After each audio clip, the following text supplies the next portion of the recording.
Hi friends, ఎలా ఉన్నారు? అందరూ బాగున్నారు? ఎక్కడికి వెళ్ళిపోతుందని అనుకుంటున్నారు? ఎక్కడికి కాదండో, మా అమ్మ వాళ్ళ ఊరు తాడేపల్లిగూడెం వెళ్తానండో. మరి తాడేపల్లిగూడెం వెళ్ళాలంటే ట్రైన్ ఎక్కాలి కదండి. ఎప్పుడో 2 సంవత్సరాలకు ఒకసారో 2-3 సంవత్సరాలకు ఒకసారో వెళ్తానండో. ఈసారి 2 సంవత్సరాలకు ఒకసారి వెళ్ళాలండి. ఎందుకంటే మొన్న దసరా పండుగకి మా అమ్మ వాళ్ళందరూ ఇక్కడికే వచ్చారు. నేను మరి వెళ్ళలేదు. 2 సంవత్సరాలు అయింది వెళ్ళి, మరి వెళ్ళదు. ఇప్పుడు వెళ్ళా. ఓకే, అయితే ఏమైందంటే ఎందుకు వెళ్తున్నాను నేను, ఎందుకు అడగరేంటి? తాడేపల్లిగూడెంలో బొలసలమ్మ తల్లి జాతర జరుగుతుంది. అందుకని తల్లిని దర్శించుకోవడానికి కోసమని వెళ్తున్నాను.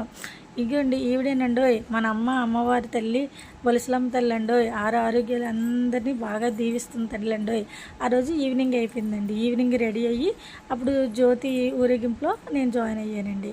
అప్పుడు మా చెల్లి ఫ్రెండ్స్, మా చెల్లి, ఆ తర్వాత అందరూ చాలామంది వచ్చారండి. చాలా అంటే చాలా, 1,00,000 మంది పైన ఉంటారండి వచ్చారండి. వాళ్ళందరూ హాయ్ అక్క అని చెప్పడం, తర్వాత అందరూ పలకరించడం, అందరూ నన్ను బాగా గుర్తుపెట్టారండి. బాగా మాట్లాడారు అందరూ కూడా. చాలా అంటే చాలా బాగా మాట్లాడారు. హాయ్ అక్క, ఎలా ఉన్నావు, ఏంటి, ఏం చేస్తున్నావు అని అన్నారు. మీ రీల్స్ బాగుంటాయండి, మీ యూట్యూబ్ యాక్టింగ్ కూడా చాలా బాగుంటుందండి, మీ రీల్స్ సిరీస్ కూడా చాలా చాలా బాగుంటాయండి అని అడిగారండి అందరూ. సరే అని చెప్పేసి థ్యాంక్ యూ అని చెప్పేసి అందరూ ఫొటోస్ కూడా తీసుకున్నారు. బాగా ఎంజాయ్ చేసాం. జ్యోతి ఊరేగింపు అయిపోయింది. తర్వాత నేను గుడి దర్శనంకి వెళ్ళాను. గుడి దర్శనంకి వెళ్ళిన తర్వాత అమ్మవారి టెంపుల్కి వెళ్ళి అమ్మవారిని దర్శించుకున్న తర్వాత ఇంకా తల్లిని చూడగానే ఇంకా 2 కళ్ళు చాలదండి.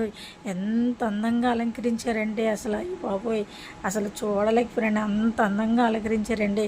తర్వాత అన్ని జనాలు, ఏంటి ఆ గుడి, ఆ ఊరేగింపు అసలు మైండ్ బ్లోయింగ్ అండి.